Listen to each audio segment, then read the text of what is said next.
Pemimpin Ansarullah Houthi, Sayyid Abdul Malik Al-Houthi, menyerukan kesiapan penuh menghadapi kemungkinan konfrontasi baru dengan Israel. Seruan itu disampaikan dalam pidatonya memperingati Hari Syuhada pada Selasa 4 November 2025. Ia menegaskan bahwa Yaman kini lebih kuat dibanding sebelumnya dan siap melawan setiap agresi Israel. Menurutnya, Israel dan sekutunya menargetkan tidak hanya Palestina, tetapi juga Lebanon, Suriah, dan negara-negara di kawasan lain. Houthi menilai Israel bertindak tanpa hukuman dan didorong oleh ideologi permusuhan terhadap umat Islam. Ia juga menuding Barat menggunakan isu minyak, gas, dan sumber daya sebagai pembenaran atas intervensinya.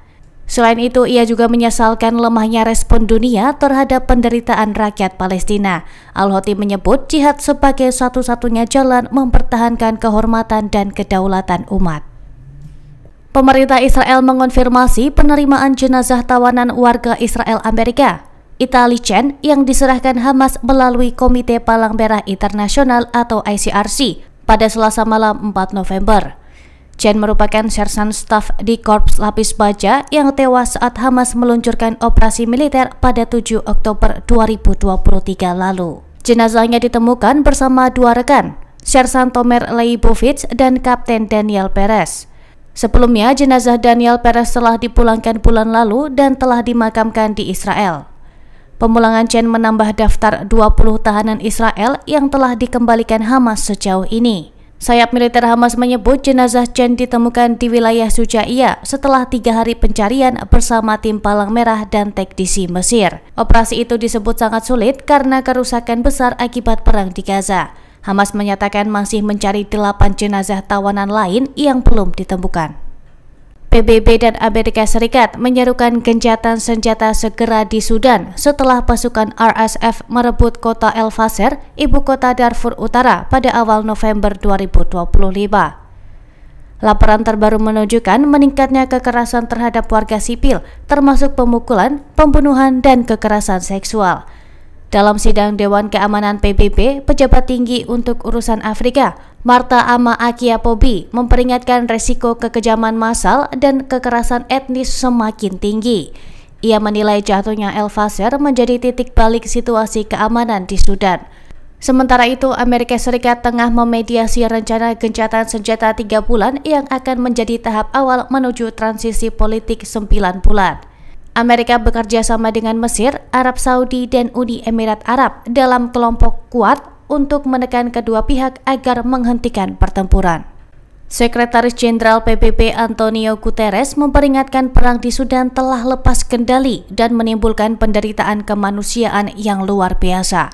Seruan ini disampaikan setelah pasukan RSF merebut kota El Fasher, Darfur Utara setelah pengepungan selama 18 bulan. Guterres mengatakan El Fasher kini menjadi pusat kelaparan, kekerasan, dan pengungsian. Ratusan ribu warga sipil terjebak tanpa akses makanan dan layanan medis.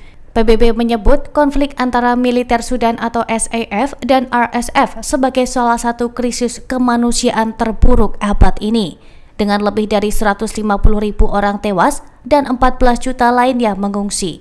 Video yang beredar menunjukkan kekejaman RSF terhadap warga sipil, termasuk serangan di rumah sakit bersalin. Kantor Pengadilan Internasional atau ICC sedang mengumpulkan bukti dugaan pembunuhan massal dan kejahatan perang di wilayah tersebut. Sementara itu, SAF yang bermarkas di Port Sudan masih menimbang proposal gencatan senjata yang diusulkan Amerika Serikat. Penulis Palestina, Nasser Abu Srour, 56 tahun, mengungkap pengalaman pahitnya selama lebih dari 3 dekade mendekam di penjara Israel. Ia mengatakan tingkat penyiksaan terhadap tahanan meningkat tajam dalam 2 tahun terakhir masa penahanannya, bersamaan dengan perang di Gaza. Abu Srour dibebaskan bulan lalu bersama lebih dari 150 warga Palestina lain yang menjalani hukuman seumur hidup. Pembebasan itu merupakan bagian dari kesepakatan gencatan senjata Gaza yang difasilitasi Amerika Serikat. Namun usai keluar dari penjara, ia langsung diasingkan ke Mesir dan kini hidup dalam ketidakpastian. Komisi HAM PBB mencatat sedikitnya 75 warga Palestina meninggal dalam tahanan Israel sejak Oktober 2023 hingga Agustus 2025. Abu Throur juga menulis memoir berjudul The Tale of a Wall, A Reflection of Hope and Freedom, menceritakan perubahan ekstrim dari kehidupan penjara menuju kenyamanan di Hotel Kairo. Pria asal Bethlehem itu pertama kali ditahan pada masa Intifada pertama tahun 1989. Ia dijatuhi hukuman seumur hidup atas tuduhan membunuh perwira Israel berdasarkan pengakuan yang disebutnya diperoleh melalui tekanan. Download Tribun X sekarang, menghadirkan lokal menjadi Indonesia.